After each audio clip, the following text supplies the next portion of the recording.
Alright, so today we're in a 2015 Chevy Silverado. This is the heavy duty diesel engine. It's got a couple extra switches here you may notice, but basically we're going to be integrating our smartphone kit into this system. This truck has the 8-inch factory screen with the MyLink system already.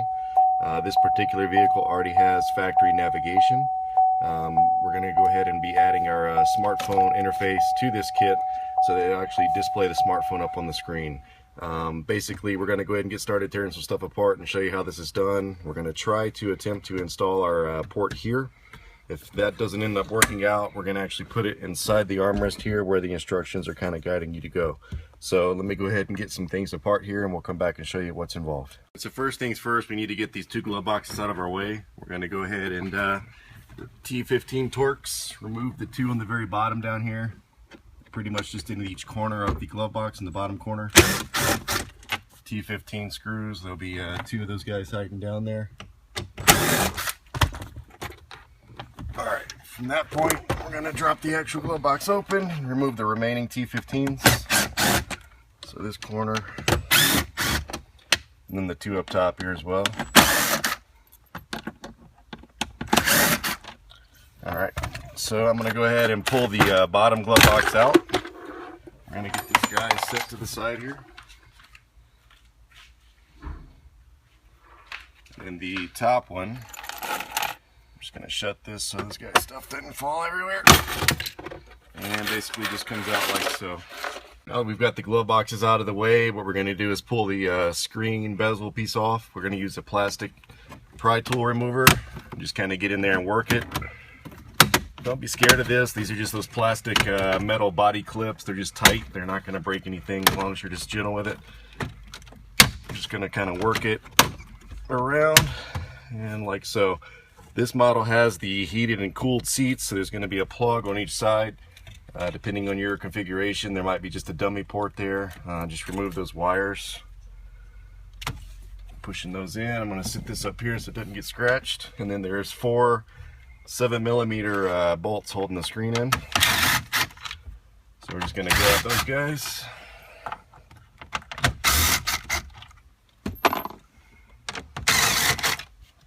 Once those 4 are out, you're just going to grab the screen down below here and give it a sharp little tug. Once again, 2 plugs on the back. One's your power plug and the other one's a screen video plug, and then the plug for the controls at the bottom. Once again, we'll get that guy out of the way, and that's pretty much it for this point. I'm going to grab some T-harnesses and be right back here. Alright, so what we're going to attempt to do in this one is we're going to mount our HDMI and USB port here for our smartphone kit. Basically, all I've done is just remove the cup holder from the center console, and I'm just going to reach down kind of in here inside of this whole plastic tray piece of the center console, and we're just going to pull up on it on both sides, like so. This whole piece then, as it releases, will actually unclick, and then you're just going to go through and unplug all of the connectors on the back of this. We're just going to gain access to this port and custom mount our plug in there. So let me go ahead and get all these unplugged, and I'll get this piece out, and I'll be back to show you how we mount the port. Our new port is going to be right here. It's the round one. It's got the same style factory dust cover option as well. You can put on or leave off. It's optional, up to you. What we did was I used the the step bit I showed you in the prior video, just enlarged this hole slightly, and basically stuck that guy in. The cool thing about that is if you do it just right, don't go too crazy with it, you can actually reinstall this at the end if you ever wanted to take this back out. If it's a lease or if it's a trade-in vehicle, you want to remove this. As long as you don't get too crazy, you can actually still reinsert the factory plug and put it back OEM factory, so no one's none the wiser. So I'm going to go ahead and get these guys installed. Alright, so we've gone ahead and put our screen back in. Once again, it just snaps back into place. 4 7s, 1 in each corner to hold it in. And then this panel obviously just clicks back into place around it. I'm going to go ahead and reinstall our glove box area. Alright, so we're back here in the 15 Silverado. As you can see, this is our final outcome with the port mounted here below. This customer chose to have the port actually mounted here instead of in the armrest, so this is another option for you guys. Looks pretty factory. As you can see, if we unplug that, cover back up, it's pretty much dead on factory plug. Basically, we're going to plug in our HDMI and USB here. Then we're going to go ahead and talk about this vehicle. This one actually already has the factory navigation in the vehicle built in. We're inside of a metal building right now, so it's probably not going to load the maps very well and not going to lock onto us, unfortunately, but this vehicle does have the factory GM mapping. I'm going to go back to the home screen here and just show you our module and actually how to activate it. So we're going to hold the home button for 3 seconds, use the home button to toggle into our input. Then as you can see, we have our phone on the screen. With that being said, anything on the phone you can use. Now, we mentioned earlier this vehicle already has factory navigation, but if you did not have the factory navigation or you wanted to use your phone mapping, there's Google Maps here.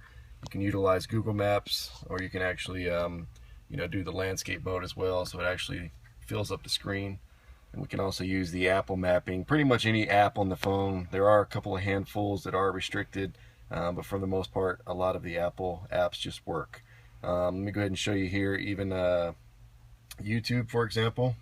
We can do full-length video with audio as well. I'm going to go ahead and get that one playing. As you can see, it's full colors, touchscreen, it's all full color on screen there.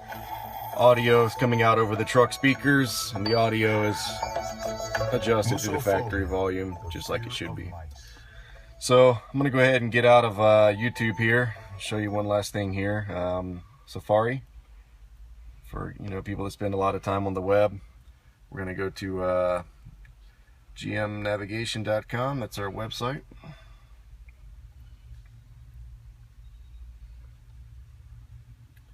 And as you can see here, we'll do this landscape mode. Actually brings up the website. Alright, I'm going to go ahead and show you one last cool feature here. We need to switch phones to do it, though. This phone actually doesn't have the app installed, so I'm going to go ahead and switch phones and show you one last feature on how to play live TV, also from your home cable or Comcast box, whatever you happen to have there. So I'll be right back to show you that last app.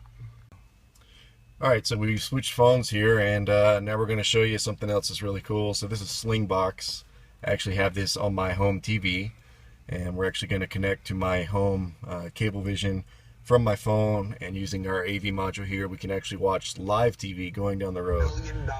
As you can see, this is my Cablevision from the home. This is actually watching whatever happens to be on my home TV. I can go to guide, pull up my programming guide on the phone here, and we're just going to change the channel, show you how this works. So here's the 9 o'clock news. I'm going to go ahead and pull this up real quick. You'll see it actually changes channels on my home box there, and it'll actually go ahead and change channels, and we can actually watch whatever you'd like to watch on the go. This will work for your DVR, live programming guide, whatever have you. So just one last cool app we thought you guys might like to check out. This is Slingbox, coming to you live TV in a 2015 Chevy Silverado. Depending on your phone's data plan, obviously you want to be careful with this. We can also connect this to the new 15.5's mobile hotspot and use the data from the vehicle if you happen to have that. So pretty cool stuff. Check out the number at the end of the video for more info.